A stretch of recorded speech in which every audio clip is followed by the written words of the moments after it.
Hey out there, and welcome to today's Search Engine Journal webinar. Hope you're having a great day, and we're thrilled to have you here with us. Today, I'm joined by Gerald Murphy of SimilarWeb, and today we're going to talk about search trends and top keyword data by industry. So there's a lot of businesses out there that don't really pay attention to those emerging trends, and it can result in sluggish results, stagnant campaigns, just underperformance. But by understanding how your customers search within your industry, you can put your organization in the best position to win over that competition. So before we get too deep into this, my name's Heather Campbell, and I'll be your moderator today. Gerald, thanks for being here with us. And before we get into some general housekeeping, you want to tell us a little bit about yourself? Absolutely. And thanks again for having us at SimilarWeb today. Yeah, so I'm Gerald Murphy. I sit in the solutions team. So I work very closely with our product and data teams, but I also work very closely with our marketing teams as well. So I'm here to just kind of tie those two departments essentially together. And remarkably, in the SEO industry, and not enough people talk about SimilarWeb and SEO, but we have a lot of data that's super useful. And hopefully you'll start to demonstrate that from today's webinar. Awesome. Well, I can't wait to get to it. So I'm going to make this housekeeping as quick as I can. Okay, so first, if you experience any technical difficulties, use that chat box to let us know. There's also a Q&A tab. So if you have questions for Gerald, we will take those at the end of the presentation. So definitely add those to the Q&A section. And you all can go in and upvote certain questions if you find them useful. So just hit that little thumbs up on those. And again, we'll answer as many of them as we can at the end. And so there's also closed captioning, and that's a little CC up in your right top corner. And so we'll do our best to link to any resources or tools in the chat, but if we miss one, just ask. Also know that those resources will be included in your recap email. And so then after the webinar, stick around for a short survey. It doesn't take any longer than like 2 or 3 minutes, and it really helps us gauge what works and how we can make SEJ webinars more useful for you. And lastly, you will receive this full recording later today, so watch your inbox for that. And as I mentioned about the survey, we really do listen. And so to make our webinars more beneficial for you, we're going to try a new feature today. So at the start of the Q&A, you're going to have the option to pop over to a live demo room that's hosted by SimilarWeb. So we'll give you more details when we get to that. But for right now, Gerald, I'm going to get out of here. It's all yours. Thank you very much indeed, Heather. And hi, everyone. So today we're going to jump in and be looking at where search engines came from. So search engine revolution. And what we're going to be doing is actually deep diving into some snapshots of search engine interfaces and how the results themselves changed.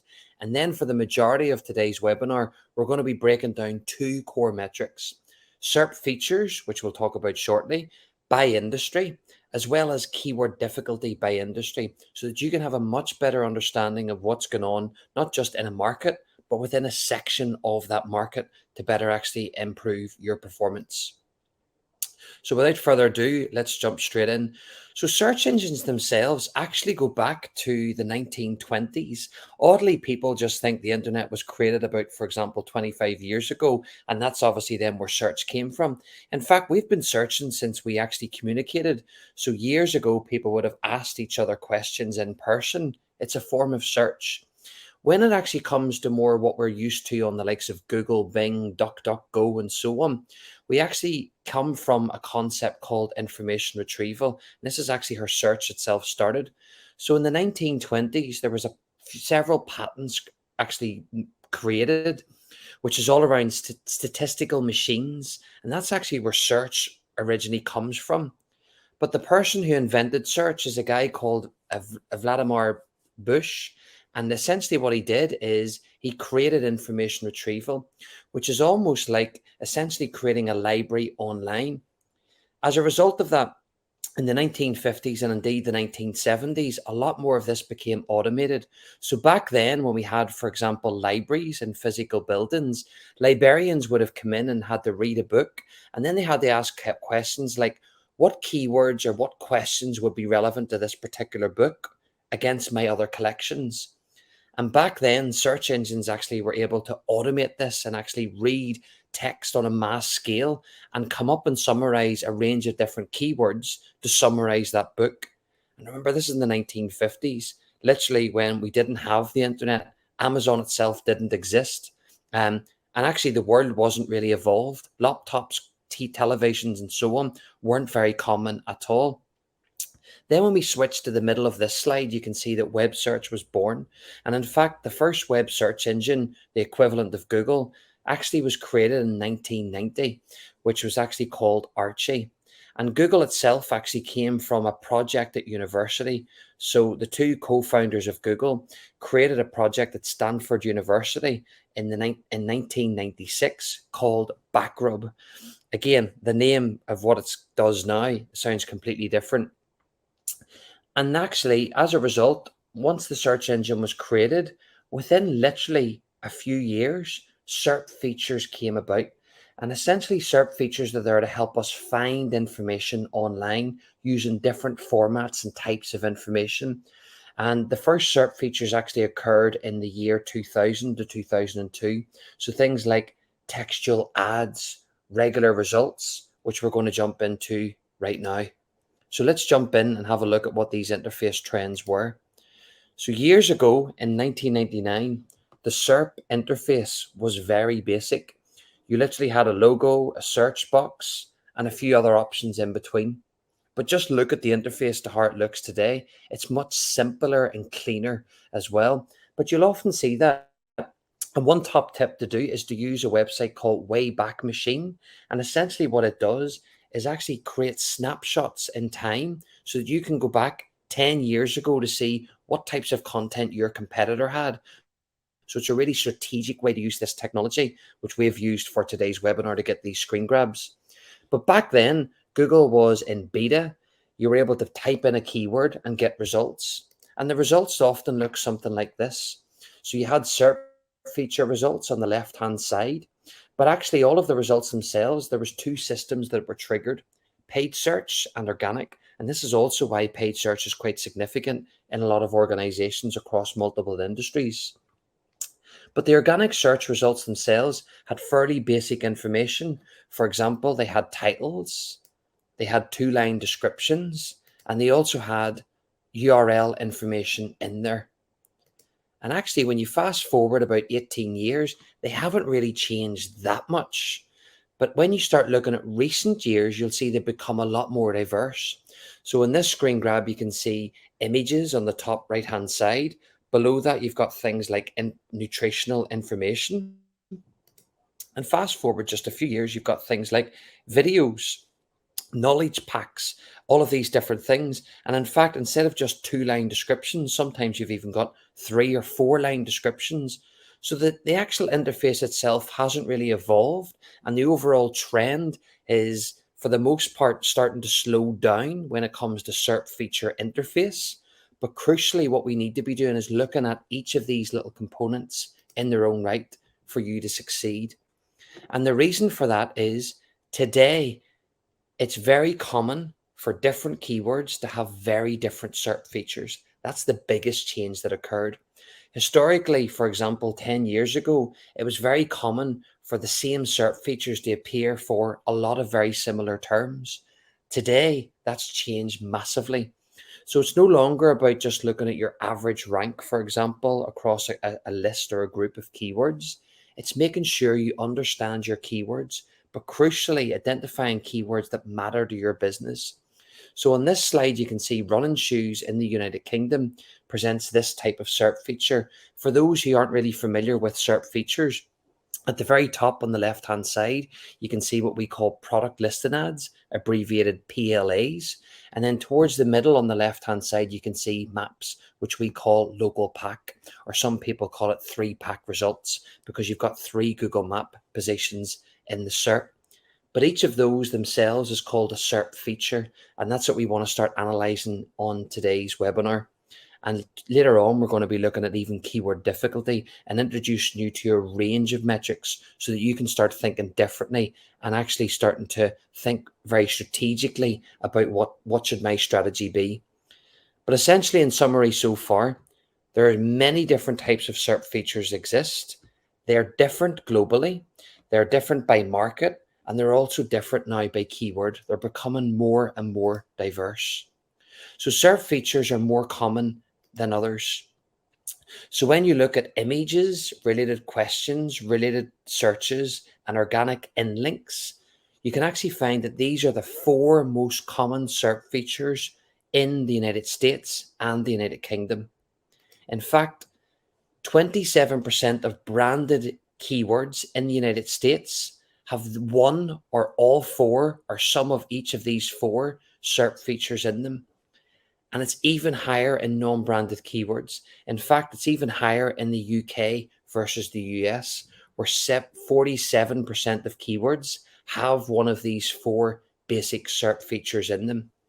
So another top tip that you guys should be doing is excluding these fairly basic SERP features because they've existed for over 20 years. They haven't really evolved and they appear in a lot of places. So when you're looking at keywords that trigger SERP features, you want to remove these particular SERP features purely on the basis that they're very common. And in essence, what they're doing is skewing our data, and they're potentially identifying SERP features that occur, but there's very little we can do to optimize them. For example, related questions and related searches. Is that of much value to a brand? It's not so much value as ranking, for example, for a video or a quick answer. So for us to win the SERPs, we need to start thinking more broadly about the SERPs themselves. And SERPs and SERP features are more than just results. So yes, SERPs are ranked and they're often led by an algorithm that ranks them from best, in essence, to worst or not ranked. But actually, when we start thinking about the searcher who's typing in the keywords into the search bar, they're in essence able to collect information in fragments. So those 2-line descriptions that have since evolved to 4-line descriptions, people are now able to take in a lot more information today than what they could have done 10 years ago. We actually now analyze a range of different information. So the searcher processes information on the SERP itself, and actually they can even interact with different tools on there. For example, you can now go onto Google and find things like calculators, mortgage calculators. All of these things actually exist now in the search engine. And in fact, Google themselves is arguably a massive competitor of Amazon, where they have, for example, top products that are sold. They've got product listing ads. They're in essence really trying to challenge each other as an actual engine itself. But crucially, when we start looking at things like 4-line descriptions, yes, it's fragmented information, but it's helping the searcher to learn more about a topic. And as a result, the searcher actually may use other new terms that they've never used before.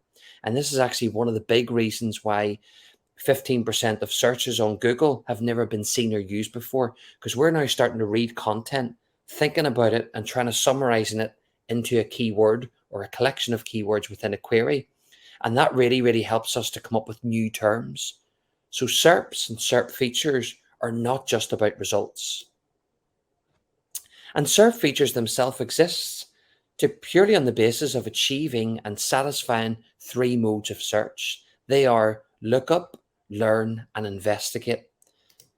And they're directly impacted by SERP features themselves. So when we look up information, we often have carefully specified queries. We're trying to yield really precise results. And basically our objective is to find a specific thing, or I need to transact and buy a particular product. For example, my dishwasher is broken. I want to go on and find a new dishwasher. I have a favorite brand. As a result, I'll start to look for terms relating to that brand. And that's why you'll find things like featured snippets, instant answers, and knowledge cards on the SERP. The second type of mode of search is called learn, which requires some type of processing. It's usually related to cognition or brain behavior. So it's to acquire new knowledge. And that's why, for example, things like local packs or Google Maps, for instance, exist. Someone wants to get from A to B. They need to learn how to do that. What's the best route? What's the fastest for me? What's the best way to take that on public transport? That searcher itself needs to learn to get from A to B, and it uses local pack to do so. And the third and final mode of search is investigate. Basically, this is search at its best because it requires multiple queries within the session, i.e., it's basically a conversation with the web search engine. So a bit going back to a point I raised earlier, where search actually has existed for hundreds of thousands of years when we have asked people for information. But equally so in the case of web search, when you see things like related questions, related searches, and even Twitter, because it's real-time information, for example, the latest sports scores from a sports website, this is all people trying to investigate and find out more about a brand new emerging topic. And that's basically why SERP features themselves exist, is to quickly give us access to information. So now that we know this and we've got a really good solid foundation, introductory level to SERP features, let's dive in and so that you guys can start to see by industry, what are the 3 most prominent SERP features. So if you work in e-commerce, product listing ads, abbreviated as PLAs, images and videos are the top 3 SERP features in the United Kingdom. However, if you're based in the United States, instant answers and local pack are the 2nd and 3rd most prominent SERP features. So whilst we've only analysed 2 markets for this particular section of the presentation, you can see that SERP features actually change and differ enormously, and in this case, between, for the most part, 2 really large English-speaking countries. So as brands, we should never be just saying, for example, let's do product listing ads globally for all of our shoes, for example. It's not a really good strategy. We want to be really making sure that we're analysing keywords that are relevant to our audience within that particular market to win. And the same goes for the remaining of all of these slides. So if you work, for example, in food and drink and groceries, product listing ads, local and images are the top 3 industries that you should be looking at. However, you can also see, as you can see in this pillar, instant answers provides a really significant opportunity in the United States, not so much in the UK. Sports, Twitter, news, and featured table are the 3 top SERP features here. And interestingly, when you start to look and see Twitter, that's very dominant, it essentially means that that keyword deserves freshness. In information retrieval terms, it stands for QDF, query deserves freshness. And essentially what that means is the search engine is aware that things can change rapidly. So what it does is it embeds Twitter itself in with really trusted people who tweet about a given topic so that they can actually start to interact and produce and publish and therefore rank the latest results. So an example of this, for example, could be there could be a sports match on, and what it will do within that market is identify people who are most prominent and authoritative in sports and simply embed their tweets into the results. And that essentially makes Google look better because what they're able to do is not just tell you information about that sport, what's the next match and so on. It's actually able to tell you right now who scored the goal in the last 30 seconds by embedding these Twitter feeds into the results. Food, drink, when it comes to restaurants and delivery, local pack, knowledge graph, and related searches are the top 3 SERP features. 2 things that are super interesting from this slide. One is knowledge graph is significantly larger. In fact, it's the largest opportunity in the United States versus the UK. And in fact, you can see there's a lot more paid search ads opportunity in this particular vertical in the US versus the UK. So whilst we often think about things that are going on in the real world, for example, COVID restrictions are lifting, restaurants and delivery aren't really becoming as popular. That's not the case with SERP features. SERP feature landscape differs enormously. And in fact, in the US, there's still a lot of people. And as a result, there's a lot of results for paid search opportunities who still want to get food delivered. So this isn't really a global sweep that's occurring. We need to think of it on a local level. When we start looking at mental health, we can see that actually this is screaming a lot of EAT, which stands for effectiveness, authority, and trustworthy, where we're really trying to really make sure that our content is very, very different to what else is out there. So when you see a lot of SERP features relating to featured lists, featured answers, related questions, related searches, instant answers, essentially you've got a lot of other SERP features that are there to support the search engine results page or SERP interactions. And what they're trying to do essentially is trying to guide that searcher onto better quality content to try and meet their needs.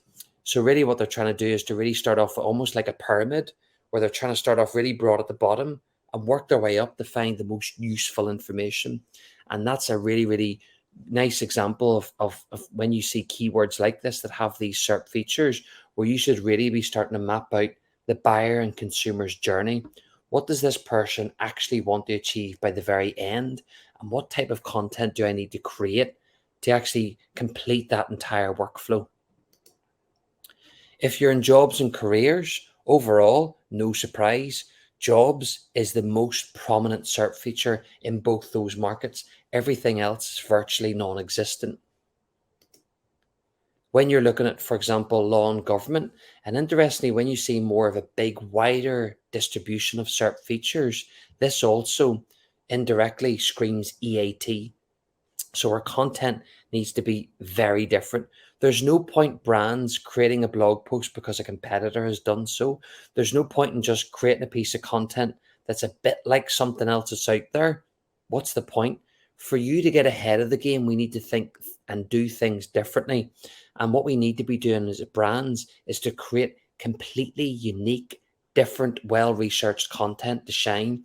And when you start to look at individual keywords or a collection of keywords and see a big, wide, evenly distribution of SERP features, that would also indirectly suggest that that keyword or group of keywords requires you to have a much more focused content strategy. Beauty and cosmetics. So featured lists, featured answers, product listing ads are the top 3 SERP features on both markets. But also just note that instant answers here is much more impactful in the United States versus the UK. And the same goes for apps. In fact, in the United States, there's a bigger app opportunity for beauty and cosmetics than there is in the United Kingdom.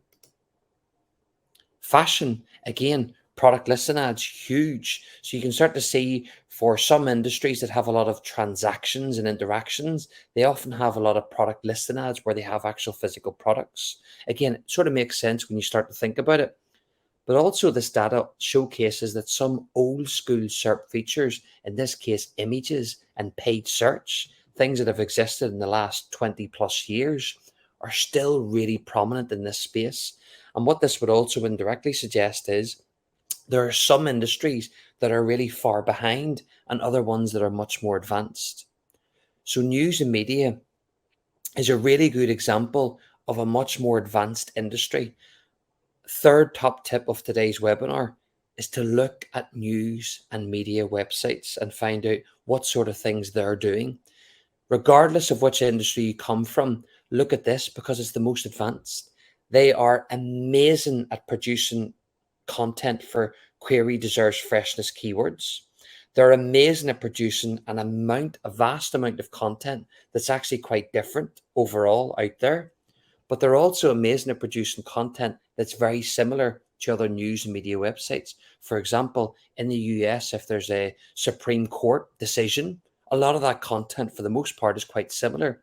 But where people have the edge and where people get content and traffic from is when they start to think about the entire picture, the whole ecosystem of the buyer's journey.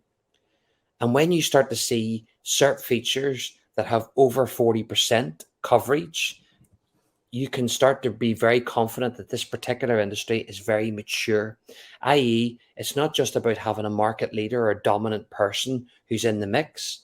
It's actually having loads of websites that are doing very advanced skills and things to do. So definitely one takeaway from today's webinar is to look a lot more at news and media websites. For example, the New York Times in the US.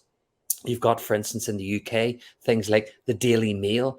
Yes, it's not really, doesn't scream authority. They do a lot of content production. They get a lot of traffic from it and they rank for a lot of different SERP features. So definitely be looking at what types of things you can analyze from them.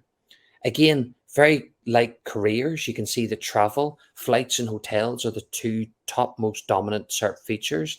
And in fact, Google is actually trying to create all of these different SERP features to actually push back other engines. So Amazon for e-commerce, for example, but in this case of travel, you've got things like Expedia and these huge big players. In essence, these SERP features exist to try and keep Google's dominance. So keep an eye on those because things can change. Competitors can come brand new into a market. For example, in 5 years, is YouTube going to be the most prominent YouTube or video search engine? That can actually have a massive impact on video types of keywords. So SERP features need to be looked at on a continual basis. So SERP features are a really good way for us to start diversifying and thinking about our content strategies. But another really useful metric is to be looking at keyword difficulty. So let's go in and look at the top keywords that have the most difficulty with them. So for anyone that hasn't heard of this metric before, essentially for the most part across the entire industry, it's from a metric from 0 to 100. So roughly speaking, 0 to 20 is really easy. These keywords have, for the most part, very little competition. Long tail keywords usually exist here. For anyone that's unfamiliar with long tail, it's, for example, looking at things like the term shoes, that would be called short tail. But when you look at keywords like running shoes for flat feet in blue, that would be called long tail. Essentially what it means is that particular query itself has several keywords within it that actually makes it then long tail. The best opportunities to rank for in the short term are with those that sit within the easy side or category. Within moderate, and again, for this particular webinar, we've just gone really broad. We can see from 21 to 80, this is where the most competition is. So this is where there's a lot more activity. There's a lot of content optimization required as part of your medium and long-term strategy. Anything you see here that's 80 and above is extremely difficult. It's really hard to do because it requires you to have a really sophisticated brand, a lot of different SERP features. You've existed for years as a company, and actually you're able to create a range of different content all the time. So before we go into this by industry, which is the theme of today's webinar, overall, you can actually see, and what I find super interesting is that Canada, when you start looking at 4 core countries, you can see that actually Canada in the G7 is the most difficult country to rank in. So if you're right now watching this from Canada, definitely be watching the next couple of slides because we're going to start to show you some industries that are easier for you to rank in versus others. The good news is United States, United Kingdom, and Australia, for the most part, are very, very similar when we look at the average keyword difficulty of all keywords that we have analyzed. So let's dive into the data. Beauty and cosmetics. Canada is the most difficult country to rank in for beauty and cosmetics. If you are a beauty and cosmetic brand and you have a presence in Canada, you want to make sure you're prioritizing Canada across all of these 4 markets to do well in. And remarkably, the United Kingdom is the easiest country for you to rank in. So it's making sure you're thinking about what types of keywords are people using and actually starting to ask yourself questions like, although, for example, I think globally makeup is really popular, do people in the UK, for example, say things like cosmetics instead of makeup? That's a really, really key question to be asking. Is our search behavior different? Because this data suggests it is massively. For things like careers, we can see that it's a very quite tough overall market. Everything here is sitting in the moderate space. And again, there's quite a significant gap between the Canadian and United Kingdom market, but actually Australia and the United States are both equal at 27 on this slide. In e-commerce, Canada, again, is one of the most difficult markets to do e-commerce in, which is super interesting because we typically think of the United States being the biggest economic country in the world as being the most difficult to get into. But actually, it has a lot of similar patterns, particularly for this industry, against the United Kingdom and a little bit less so for Australia. Fashion and apparel. The United Kingdom is the easiest market to rank for fashion and apparel or clothing types of terms versus the other markets. And remarkably, again, Canada and Australia are more difficult to rank for. Looking at things like food and groceries, Canada and the United States are the 2 top most difficult countries to rank for. And when we look at things within the food and particularly within restaurants and delivery, we can see again Canada and the United States are the two most difficult countries to rank for. Law and government, the most difficult industry. And again, this screams EAT, expertise, trustworthiness, and authority. And essentially, when you start to see keyword difficulties that actually have a lot of competition within them, and when you start to see keyword difficulties that actually often have a metric of 30 or more, this becomes really significant of not just again looking at SERP features, not just thinking about what do people search for in this market versus this one. It's actually to try and do more bespoke research, is making sure that your strategy is super tight so that you can own hidden gem or hidden golden terms, so that you can actually start thinking of if I could place myself in the shoes of someone in Canada, what sort of things would they be looking for? Mental health, again, like law and government, super, super competitive. Everything's actually above 40. And again, this actually is one of the industries where your money, your life is involved, which again is directly relevant to EAT. And these industries are the two most fascinating to be looking at. Just like when we saw in SERP features, news and media was the most important industry everyone in SEO should be looking at, purely on the basis of how advanced that particular industry is. When it comes to keyword difficulty as a metric, the two most important industries everyone should be looking at is mental health and the previous one, which is all around law and government types of topics, because they often have a lot of things above 40. Remarkably, when it comes to keyword difficulty, news and media is actually less than 40 overall when we look at the medium keyword difficulty metrics. So again, it further showcases that as brands, we shouldn't be over reliant on one data set, one metric to be directing what our overall global strategy should be. We need to be more open-minded. We need to be doing a lot more research, and we need to be doing a lot more things differently at a market level to actually, for those who are in multiple markets, to achieve much better results. And finally, we have sports. So sports, again, in Canada is the most difficult market to be ranking in. Beg your pardon. The last one we have is travel, which again does showcase that actually the United Kingdom and Australia are very, very similar when it comes to keyword difficulty metrics. So a nice little summary graph. Again, you can see on this chart, you've got some that are orange, red. By the way, I'm colorblind, which always makes this fun. But basically what you can see is overall globally, law and government is very, very difficult as an industry to rank for, followed then by things like mental health. But actually, you can start to spot some easy types of industries. So for instance, you can see here, remarkably, e-commerce for the most part is quite easy to achieve results in.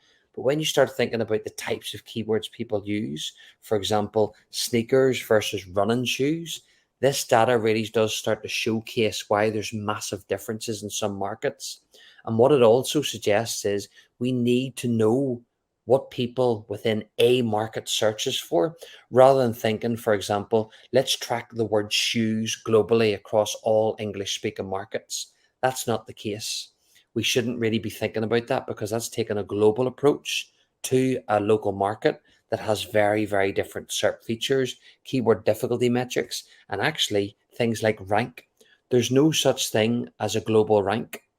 There's no such way of, when we start to look at our global rank is number one. Well, first of all, countries like, for instance, North Korea doesn't even have Google. Baidu is the Google of China. That is quite a significant large part of the population that we're just automatically excluding from that global approach.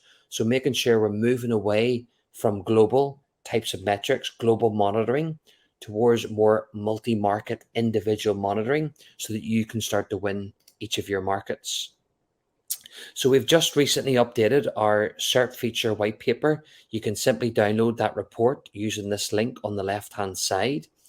Alternatively, if you want to actually get this data for your particular website, let alone industry, or if you want to see the industry information using the SimilarWeb platform and interface, you can simply book a demo with one of the team members from SimilarWeb on the right hand side. So to summarize today's webinar up, SERP features have evolved significantly, and particularly in recent years, they've become even more diverse. When you're looking at SERP features specifically, you want to make sure that you're ignoring things like images, related questions, related searches, and organic inlinks purely on the basis of how common they are. They appear everywhere. And realistically, for us to start thinking of SERP features and content strategy, we want to be looking at the other ones that are really emerging within the SERPs. Industry insights unlock opportunities.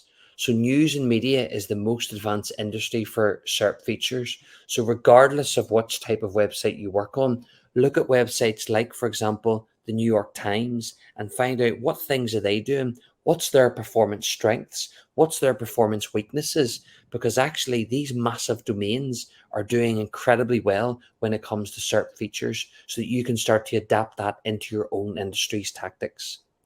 Instant answers and local are more prominent in the United States versus the UK. Again, when you start to think of other indirect factors, like for example, the size of the countries is significantly different. It makes sense in many ways that delivery is more popular in a country that's actually geographically bigger and has more stores. Food and groceries is the easiest to rank for in the UK versus the United States and Canada, which showcases looking at keyword difficulty for one market isn't going to help you succeed globally in multiple markets. So making sure that we're looking at all of these metrics in their own right for you to win at the SERPs. Thank you so much for everyone's time. And if anyone has any questions, I'm sure Heather's going to come back in to kick things off. That was good stuff, Gerald. And definitely had a captive audience because there for a while we didn't have any questions, but now they're starting to come through. So I'm glad to see that. So before we get into the Q&A, SimilarWeb, we're going to open a demo room for that. So you can pop over there and join. You'll see a pop-up come up on your screen. If you want to stay here for the Q&A, just click the X on that pop-up. Otherwise, you can click the join to go to that demo. And if you decide you want to join the demo later, you can, or if you go to the breakout room and you want to come back, you can move back and forth between the rooms. So it's not like you're stuck in one or the other. So either exit, join, or up in your top right-hand corner, there is a breakout button if you decide you want to pop over later. All right, Gerald, let's get to some of these questions. Let's do it. All right. So Darren is asking, is Canada difficult due to the language being English and French? Really good question. And in fact, this actually opens up another angle that we didn't have time to analyze even in the webinar. When you've got a country that has two prominent languages, sometimes even more, for example, you look at India where there's so many local dialects involved, we need to be not just necessarily thinking at a country or market level, we need to be thinking at region.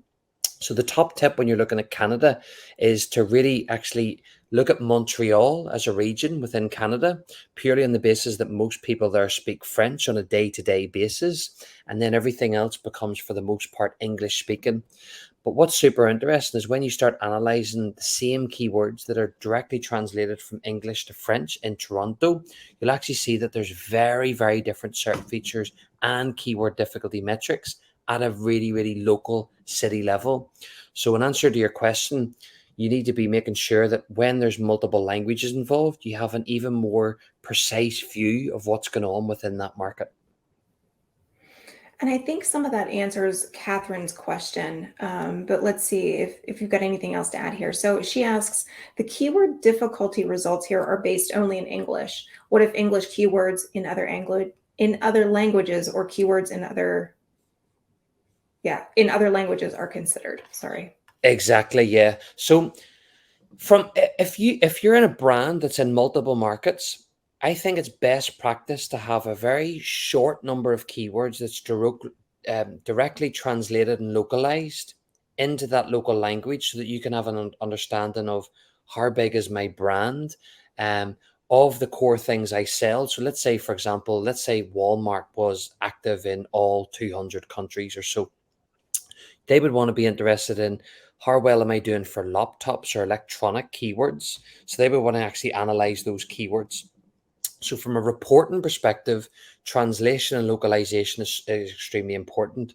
But when you're looking at strategies and what things should I be doing within a market, we need to be thinking a lot more market centric. And actually, if you're in an organization where there's a big matrix structure, where you have a global search team, you've got people in the local market, challenge the global search team as to what's going on within your particular market, because that's exactly what they need to hear. Because when you see, for example, even basic things like Google updates, typically they come out in the United States first, then they roll out for the most part to English speaking countries, and then they roll out to non-English speaking countries thereafter. So things do happen in waves, and we need to also think like that, because that's actually how the algorithm itself evolves. Yeah, I think that's a great point. Utilize the people that you have in some of those other countries. Exactly. Use your team. Absolutely. So Andrew is asking, again, any insights on why Canada is so difficult? Maybe because there's more SEO agencies? Question Potentially. mark. Also, there could be less brands operating in Canada. So when you start thinking about like how the data is done, remarkably, I know I don't have a visualization of this, but essentially when you look at Canada as a country, if you put like a little line almost above the United States, about 90% of people live below that line, basically where you've got Ottawa and Toronto. So for the most part, in most of the country, less than 10% of the population live there. So whilst, yes, physically it's a big market, whilst it's in, for example, the G7, it may well be that actually there are some brands in Canada, like, for example, Canadian Attire, those types of brands that are incredibly have really loyal, engaged customer base. Actually, other brands like, for example, Walmart don't really bother that much to try and get into that mix. So actually, what it also suggests is the competitive landscape can change massively, and that could be another indication as to why the keyword difficulty is also different. Great. Okay. So Subham is asking, how difficult is IT service industry to rank in some of these countries? Good. Overall, when you start to look at like e-commerce types of queries, so what we've classified as e-commerce is things like laptops, 17-inch laptops, those types of terms. In theory, that will also fall under IT, but by default, we've classified that as e-commerce. But actually, IT as an industry sits within telecommunications. And what tends to happen in that type of industry is they often have quite significant budgets, and they often do a lot more paid search types of activities as well. Um, and their SEO teams, for the most part, aren't as evolved as those in e-commerce or retail. That's my personal view of those two industries. Okay. So Brian is asking if you have any insights on the forecast for online education. Actually, in relation to like SERP features and those types of things, I think so. Online education, there's you've got the likes of Kevin Indig, who heads up SEO for Shopify. Really good person to follow. Eleda Solis is another really fantastic resource. And also you have, and again, this is going to slip my mind, Brody Clark, I believe, is in Australia, and he is amazing for SERP features. They are three really good people within SEO to follow on, for example, Twitter and so on, because they keep you really up to date with what's going on within that space. But when it comes to online, it's also just making sure we've got the brilliant basics covered. Are we aware of the fundamentals of technical SEO? Are we aware of, for example, things like within technical SEO, things like schema, things like HTML? What is it, roughly speaking? That's also really good to be doing. So when you're starting to think about learning online and learning other skills, really making sure that we're taking a broad approach so that we can actually, in essence, essentially have a toolbox, but each little component of the toolbox has something in it. So it's not to say you need to be an expert in technical, but have a basic foundation level of what it is. Same goes with content, same goes with off page, social media, all of those things. So when it comes to online stuff, really go for and look at a range of online resources that are heavily reliant on different parts of SEO to make you a better digital marketer. That's awesome. I'm halfway wondering if she meant like online education space as an industry, like the educational. Ah, I wonder, I mean, those are great resources. good So I would question. And say, actually, I'm stumped because I'm not sure about online education as an industry. It's one I actually didn't analyze as part of this study. I know we summarized the main ones as part of this, but feel free to connect. Like, ping me on LinkedIn, for example, Twitter, whatever's more suitable for you, and I will find out for you if you want. cool. Well, Brian, there's your answer. Okay. So Manuel asked, how's the landscape for Latin America for ranking? And I know this is all dependent on keywords, so there's nothing else in there. I noticed SEO isn't as advanced as the UK and US. Absolutely, and super interesting actually when you look at South Americas. When you look at even big broad terms like, for example, cryptocurrency, there's huge differences in the LATAM markets. So cryptocurrency, for example, is a lot more advanced in, for instance, Mexico versus the other markets. So the top tip I would suggest is to look at the same languages, so English and Spanish, and also there's little Portuguese and other little nuances involved there when you're looking at LATAM as a region. Um, but crucially, making sure that you're monitoring the same languages for the same keywords across all of those markets that you're interested in to go and try and unpick and discover insights. And the reason why I'm saying that is Google, for the most part, as well as all search engines, are much more advanced for English language keywords. And what you want to be really doing is unpacking using whichever technology partner, for example, SimilarWeb, to go and really start to see what are the top SERP features for cryptocurrency as a term. Perfect. All right. So another question from Joy. How critical is schema markup to better control how your content displays in SERP features? Schema is useful because essentially when you think about like basic things like metadata, like titles and descriptions, essentially metadata means data about data. When you look at schema, it's additional data so that search engines have a better idea of what this particular thing is about. So whilst, for example, an e-commerce website might have a product, they might have a price on that page, you can also get, for example, a schema markup for price. And essentially what that is validation that this laptop usually costs this amount of money. And that's incredibly useful because what search engines essentially doing is validation in the background. So schema is really, really good best practice to use.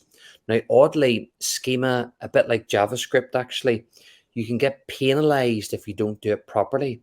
So if you're going to do it and start to implement it on your website, make sure that the coding is 100% accurate.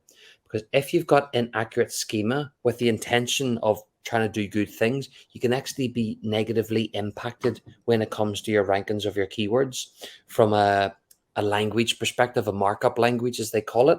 So making sure that we're looking at implementing it properly. And what I would do if you're starting out in schema, I would have a look at my top competitors out there online, so who gets the most traffic, and have a look and get your web developer perhaps to have a look and see what types of schema do they have and use. And that can be a nice little way for you to start out that process to say, well, here's what we should be starting to do as a brand ourselves. And then once you get a little bit more familiar with the various different types of schema out there, you can start to unpick things that the brand and competitive landscape are completely missing out on, which you think is relevant to that particular market and industry. Great. So Ali has a question. Marketing agency startup. So wondering, what are some of the best strategies that they could put into effect right now? So agencies, and I think the big thing here, actually, agencies, and I actually started out my career actually in an agency. And I think for the most part, we look at agencies, and I think actually brands have the perception that they're additional resource when I don't have it. They almost become in that same category bucket. And the way I would look at agencies to become different is to literally think about EAT, eat content. So where and what type of expertise am I looking to shine in? Am I looking to do a lot more things around, for example, creating integrated search strategies. So for example, should I start to connect things like Amazon and Google, as we've talked about a little bit on today's webinar? So basically trying to think about what's my area of expertise, what's those key things I want as an agency to be known for. And the second part of that answer is to really start thinking about what are the biggest agencies within my market? What sort of things are they doing? And ideally, if you can start to find out, for example, through review websites, what types of clients do they work with? What types of industries are they most popular in? That can really help you to map out and succeed as an agency within your particular market. Awesome. Yeah, Ollie just came back and said for the MENA region, so the Middle East and North Africa region. So, okay, let's see. I think we had one more. And if you guys have any other questions, we got about 10 minutes left, so we can keep taking these. So Sydney is asking, what if you're an industry that serves multiple different industries and offers lots of additional services? So how would you go about, keyword research and results for that? Yeah, so really interesting. What you're going to need to do is actually break it down further and look at lines of business or business units. So when you look at things like, for example, you can have a website that actually caters to business and business to consumers. And what you want to do is to really start thinking about how can I break the most important product to me as a business down for each of those two types of consumer sets. Equally so, you can also have keywords, as you've said, that can be in multiple industries. So let's just take a few examples. So let's say, for example, I work for a large beverage company. Maybe it's coffee machines. I would want to track coffee machines in both B2B and B2C, because what I want to do is actually it's arguably applicable to both of them. But then what I want to do is start thinking about, as a business to business, am I likely to start off my search in the investigation stage, as we called it in one of the early slides? Am I likely to start searching for things like coffee machines and then reformulate my query into things like, for example, coffee machines for restaurants, coffee machines for hotels? They're two really good keywords to be tracking for that particular group of consumer.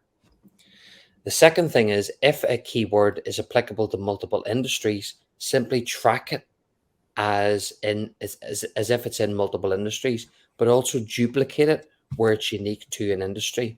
So what I mean by that, for example, is actually I'm trying to think at the top of my head, something like, for example, gambling, massive industry, but actually it arguably can be in multiple things. It can be in, for example, gaming, like a game within retail, but also it can be in actually gambling as an actual industry itself. So there are some times when the keyword itself can be used in multiple language, for example, games consoles within electronics, in which case you want to duplicate it, but also to map out the unique keywords within that industry to better understand that actual industry itself.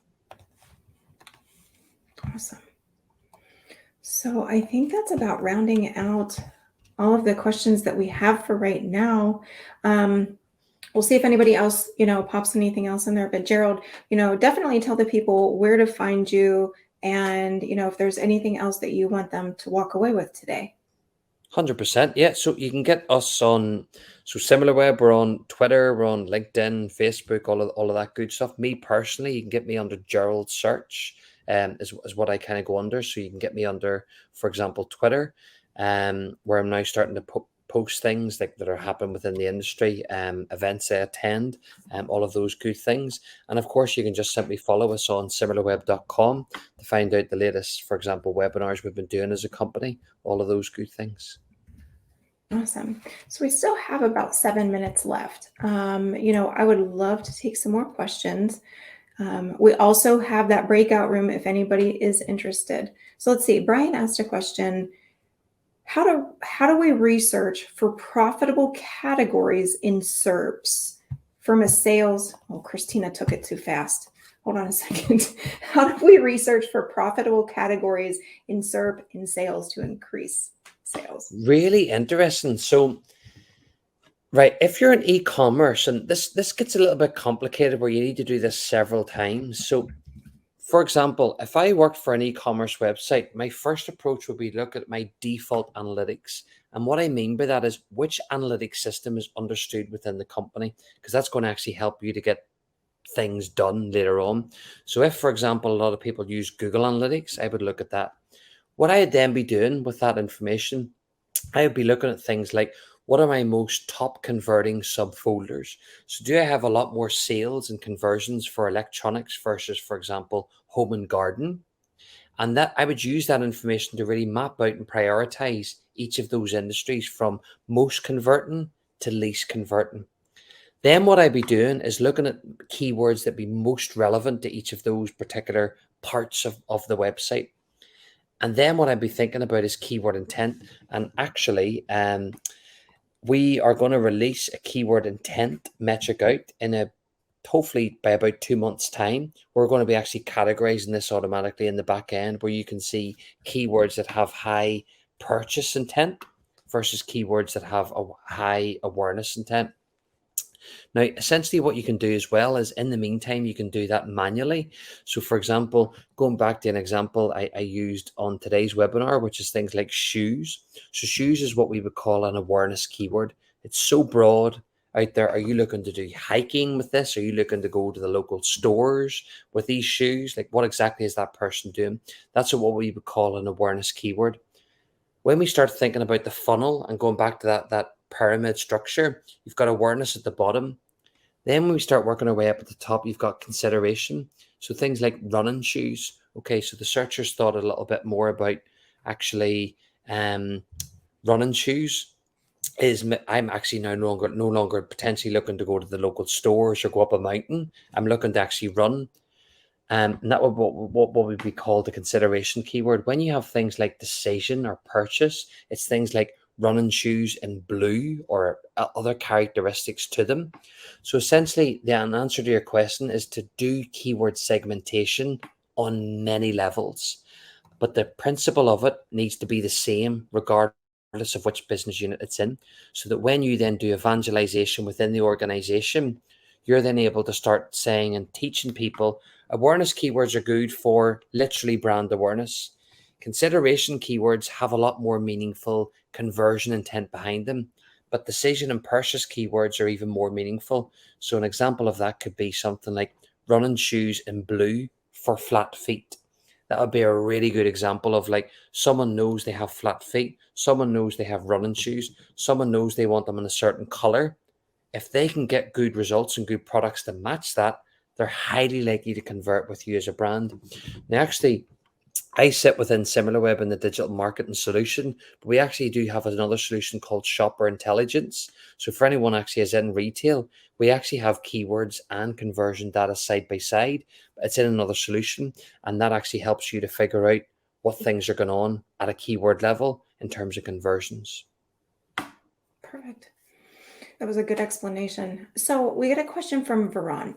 So what about an adult e-commerce store in Canada? How do we improve SERPs, and also dominate competitors? But when you're talking e-com, highly competitive space, a little bit maybe of a regulated industry. Very much so, and that's actually a key thing. So regulation, for example, in the adult space is massively different globally, but actually same goes for competition. So things can change massively by market. But what we need to be doing as brands is to really start thinking about not necessarily what are those little short tail kind of keywords that we want to basically get traffic from, but actually to think about what is the purpose of the website. Is it more around education, for example, around adult types of material? Like, for example, again, this isn't applicable globally or worldwide. For example, is it more about like women's rights around abortion? Is it more about things like, for example, sexual protection? So adult itself, although initially can seem very similar. It's a big, broad brush. When you start to dig into it, it has many different dimensions. And in fact, when you start to think about like e-commerce websites like electricals versus garden furniture, it has very, very similar patterns of behavior. It has a lot of seasonality involved. It has a lot of different search demand intents. And actually, it has a lot of different audiences. And interestingly, the way Google Analytics is going and the way the world of cookies is going, we're becoming cookieless. and we need to start thinking about more of audiences and people we're trying to engage with. So really making sure you're mapping that down for any industry you work in, including the adult industry. Perfect. Okay. Well, with that, we are just about at time. So I don't know that we have any other kind of questions that we could get to in that short amount of time. So, Gerald, thank you for being here with us again today. I always love having you guys. Likewise, Heather and Christina, thank you so much. Awesome. Yeah, Christina's in the background. Oh, And yeah. so, Actually, I'm just like, for anyone who doesn't know, she's the one that answers all of your questions in the chat and Q&A. So we always appreciate her too. So awesome. Thank you all. And we hope you have a great day. And we will see you on the next Search Engine Journal webinar. Bye. thanks a million, everyone. Bye-bye.